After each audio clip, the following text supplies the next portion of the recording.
আসসালামু আলাইকুম, সবাই কেমন আছেন? ঢাকা 300 ফিট পূর্বাচল বাণিজ্য মেলা শুরু হয়ে গেছে। আজকে 2 সপ্তাহ ধরে শুরু হয়ে গেছে, এখনও আমরা যাইনি। তারপর ভাবলাম যে যাই। আমি যখন শুরু হয় তার আগের দিন বাণিজ্য মেলার যাইনি। শুরু হওয়ার আগে চলে গিয়েছিলাম 300 ফিট হাঁসের মাংস খাওয়ার জন্য। সেদিন যেয়ে জানতে পারি যে তারপরের দিন 300 ফিট বাণিজ্য মেলা শুরু হইতেছে। তারপর জামাইকে অনেকক্ষণ বুঝিয়ে শুনিয়ে তারপর বলছে যে নিয়ে যাইব। তার 2 সপ্তাহ পর এখন যাচ্ছি। তার এটা হলো গেটের বাইরে, টিকিট কাটা ছাড়া তো আর ভিতরে ঢুকতে দেবে না। বাইরে অনেক পরিমাণে সুন্দর ছিল। আর আমরা রওনা দিছিলাম 4টার দিকে আসরের পরে। আর যেহেতু বাইক দিয়ে গেছি, কিন্তু রাস্তাটা অনেকটা পরিমাণে হারিয়ে ফেলি। তারপর অনেক খোঁজাখুঁজি করে তারপর চলে আসছি। বাইক দিয়ে আসার সময় অবস্থা খারাপ হয়ে গেছে, এত পরিমাণে বাতাস। এসে দেখলাম এখানে প্রচণ্ড পরিমাণে মানুষ, মানে অনেক পরিমাণে মানুষ হয়েছে, শুধু আমরা না। আর এখানে আসছে অনেক মানুষ, বেশিরভাগ আসছে বাস দিয়ে। 2তলা বাস, এত সুন্দর লাগছিল বাস দিয়ে আসছে। এত বাস, মনে হয় ঢাকার সব বাস এখানে এসে গেছে। বাইরে রাখা আছে বাসগুলো, একটু দূরে রাখা আছে। ওদিকে আমার হাজব্যান্ড বলতেছে এখানে দাঁড়াও, আমি টিকিট কেটে নিয়ে আসি। তারপর সে চলে যাচ্ছে টিকিট কাটতে। আর এখানে অনলাইনেও টিকিট কাটা যায় এবং কি ইয়েতেও টিকিট কাটা যায় টাকা দিয়েও। আর টিকিট নিয়েছিল 50 টাকা করে। তারপর দুজনে ঢুকে পড়ি 100 টাকা, 2টা টিকিট কেটে। আর এখানে সুন্দরভাবে লেখা ছিল ঢাকা আন্তর্জাতিক বাণিজ্য মেলা। আর ঢুকে তারপর ভিতরে চলে যাই। আর ভিতরে এত সুন্দর সুন্দর দোকান। আর এটা ছিল আচারের দোকান। এমন কিছু নাই যে এখানে কোনো ধরনের আচার পাওয়া যায় না, এখানে সব ধরনের আচারই পাওয়া যায়, কোনো কিছু বাদ না।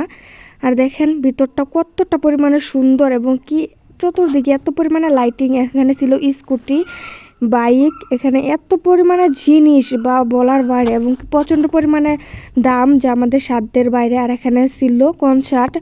আমরা যাওয়ার আগের দিন এখানে কনসার্ট হয়েছিল, আর আমরা গিয়েছিলাম শনিবারে। আর আমার সবচেয়ে বেশি ভালো লাগছে এই জারবাতিগুলো, এতটা পরিমাণে সুন্দর যা মন চোখ সবই জুড়াই গেছে এই জারবাতিগুলো দেখে। আর এখানে ছোটো ছোটো যে স্টিলের ইগুলো ছিল, এখানে ছিল এগুলা রঙের দিয়ে ডিজাইন করা। এগুলা দাম কম থাকলেও আমরা এখান থেকে কিচ্ছু পরিমাণে কিনিনি, যা আমাদের সাধ্যের বাইরে। এখানে জারবাতিগুলো সবচেয়ে বেশি সুন্দর লাগছিল। তার পাশের দোকানে ছিল কার্পেট, আর একটা কার্পেট ছিল লাখ টাকা করে।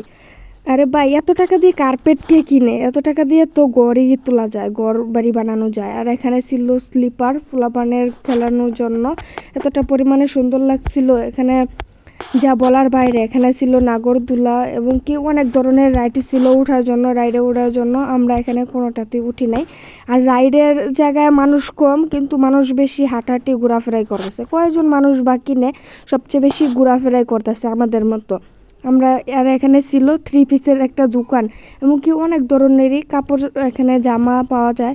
এখানে যা রেট দেওয়া থাকে, মানে সম্পূর্ণ রেটটা লেখা থাকে, সেই রেটেই কিনতে হয়। এখানে কোনো দামাদামি করা যায় না, এটাই হলো অসুবিধার মূল কারণ। এখানে দামাদামি করে কিচ্ছু কেনা যায় না।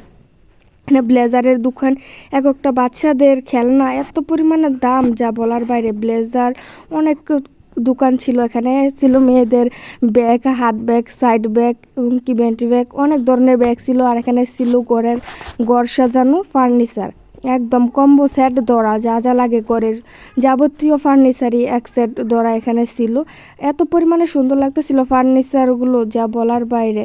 যা দেখলেই হবে না, আমরা তো দেখার জন্য আসছি, যা কেনার বাইরে। আর এখানে ছিল একটা ফুল ডিজাইনের আয়না, এত পরিমাণে সুন্দর লাগছিল। আয়নাটা সবচেয়ে বেশি সুন্দর লাগছিল। তারপর ঘোরাফেরা শেষ করে পা ব্যথা হয়ে গেছে, এখান থেকে 1 প্লেট বেলপুরি খেয়ে চলে আসি। আল্লাহ হাফেজ।